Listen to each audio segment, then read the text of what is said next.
Le 11 juin, nous risquons de perdre l'un de nos défenseurs, car ce jour-là, Juan Branco va être jugé pour avoir eu le malheur de dénoncer des dérives qui se déroulaient au sein de notre système judiciaire. S'il est jugé coupable, il sera suspendu pendant 3 ans. 3 ans où les victimes palestiniennes pour lesquelles il s'est engagé ne pourront pas être défendues. 3 ans où les lanceurs d'alerte qui subiront les foudres de l'État ne pourront pas être protégés et n'auront pas de personnes suffisamment engagées pour les défendre. 3 ans où les manifestants qui viennent directement pour se mobiliser et pour dire qu'ils ne veulent plus de ce qu'on subit depuis trop longtemps maintenant, ne pourront pas avoir une défense suffisante face à nos institutions. Il l'a prouvé depuis les moments où il s'est engagé, notamment pour Julian Assange, pour Ousmane Sonko, pour les victimes palestiniennes, ainsi que tous les gilets jaunes qu'il a défendus, quoi que l'on peut penser des gilets jaunes, qu'il serait là pour nous défendre. Mais l'État veut le faire taire. Si jamais il est reconnu coupable, ce jour-là marquera l'histoire où l'avocat en France ne peut plus dénoncer les dérives judiciaires et où il ne peut réellement plus défendre ceux envers qui il s'est engagé, c'est-à-dire son pays et plus largement les êtres humains.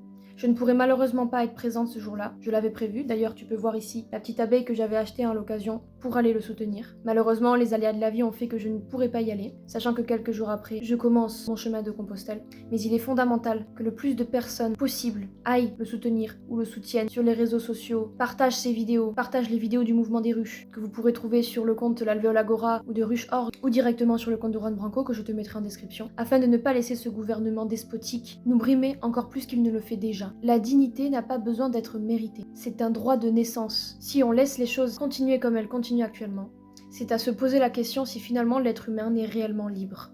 Plus que se mobiliser pour défendre la veuve et l'orphelin, Juan Branco s'est engagé pour son pays à ne plus tolérer que les institutions puissent faire littéralement tout ce qu'elles veulent et que nous fassions que regarder les despotes se succéder au pouvoir. Il a choisi de se présenter au présidentiel. Nous pouvons continuer à douter, nous pouvons ne pas croire. Tu as le choix, mais aujourd'hui, c'est le moment de le prendre.